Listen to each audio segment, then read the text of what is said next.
ओषा बार व्रत उपास एमती साबुपणा जदि करेंगे तो बहुत ही बढ़िया एनर्जी आसो। ये साबुपणा बहुत टेस्टी, बहुत प्रकार जिनस मिसी। गोटे ग्लास जदि आम खाईदे दिन जाक आमको एनर्जी आसो। सावित्री व्रत जदि उपवास करमती निश्चय साबुपणा तैयारी करंतु। नमस्कार, कुक विथ मूर्छा चैनल को बहुत बहुत स्वागत। तो साबुपणा बनैवा को आमको दरकार अच्छी साबु। एमती साबु नेबे जमती सांगे सांगे बतुरी जीव तो बढ़िया हम। तो देखो केते सुंदर भाव में बतुरी जाइए। मुझे राति बतुरी देती सकाळु आकु तैयारी करुच्ची। देखो केते बढ़िया भाव में बतुरी जाइए। गोटे कप साबु ये मुझे पकईली।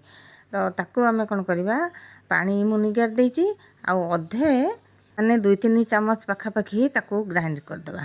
साबु एते सुंदर बतुरी जाइए जे हाथ में चकड़ी देले भी हम, ग्राइंडिंग न कले कि कौन से ग्लास रे चकड़ी देले हम। ये देची मु मिश्री पानी निश्चय ने पेट थंडा रहिबो। आ मो पाखे नड़िया कोरा थिला से गोटे चामच से पकईदेली। नड़िया कोरा देकी जदि साबु को ग्राइंडिंग करदे टेस्ट बहुत बढ़िया आसो। जो मैंने साबु बिल्कुल पीवा को इच्छा करते एमती नड़िया देकी तो ग्राइंडिंग करंतु, बहुत बढ़िया लगे।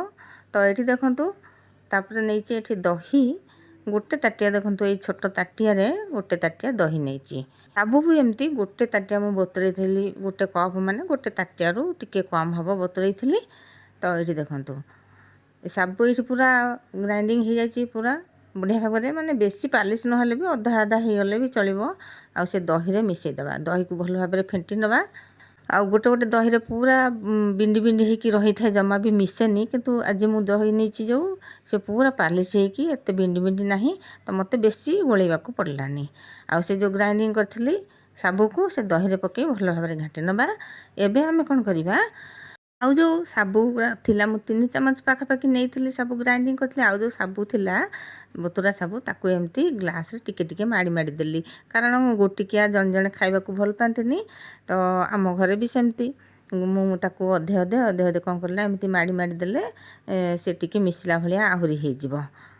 तो आपण मैंने निश्चय कमेंट रे जणेबे एमती साबुपणा बनाउचंती कि नहीं। आउ यही साबुपणा मते बहुत टेस्टी लगिला। आउ मते लगिला जदि मु ओषा बार कौन करी ए पूरा गोटे ताटिया रे एनर्जी दिन जाक आसो। आउ जो नड़िया थिला कोरा टिके ताको पकईदेली। ये सेऊ काकुड़ी आउ अंगूर को मुझे छोट छोट करके काटी नेबी।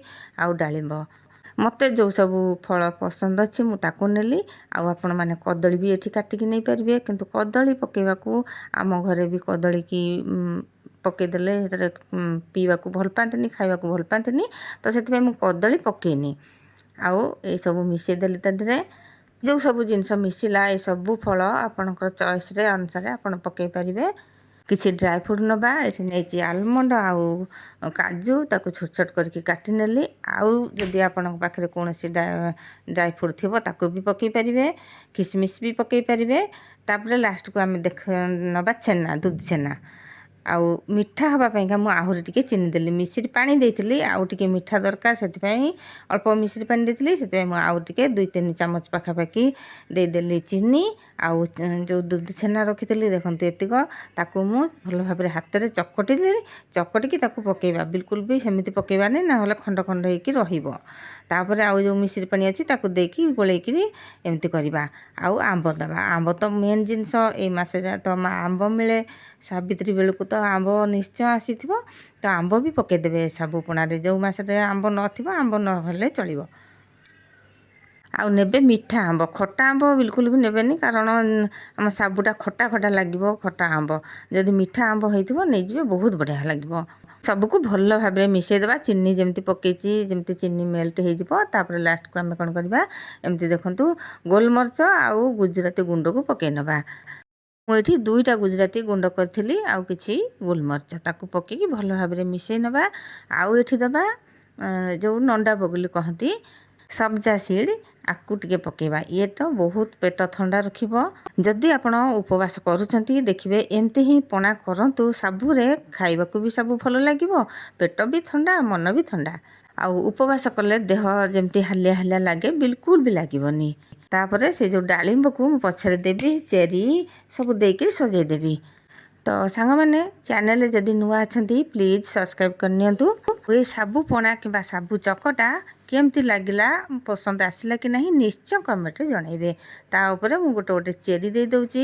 ଆଉ ବରଫ ବି ଦେବା, ବରଫ ଦେଲେ ବହୁତ ଥଣ୍ଡା ରହିବ। ଯଦି ପୁରା ଥଣ୍ଡା ଥଣ୍ଡା ଖାଇବାକୁ ଚାହୁଁଛନ୍ତି ତାହେଲେ ବରଫ ଦେଇକି ତାକୁ ଲାଷ୍ଟରେ ଦେଇଦେବେ। ଛୋଟ ଛୋଟ ବରଫ ଦେଇପାରିବେ।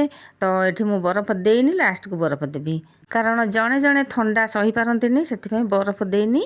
ଆଉ ଏଠି ଦେଖନ୍ତୁ କଦଳୀ ମୁଁ ପକାଇ ନଥିଲି, କଦଳୀ ବି ଦେଇକି ବହୁତ ବଢ଼ିଆ ଭାବରେ ସଜେଇ ଦେଲି। ଆପଣମାନେ ଯଦି ଚାହିଁବେ କଦଳୀକୁ ଛୋଟ ଛୋଟ କରିକି ତା ଦେହରେ ପକାଇବେ, ମିଶାଇ ପାରିବେ। ଆଉ ବରଫ ମୁଁ ଆଗରୁ କାହିଁକି ଦେଲିନି, କାରଣ ପାଣିଆ ଭଳିଆ ହେଇଯିବ।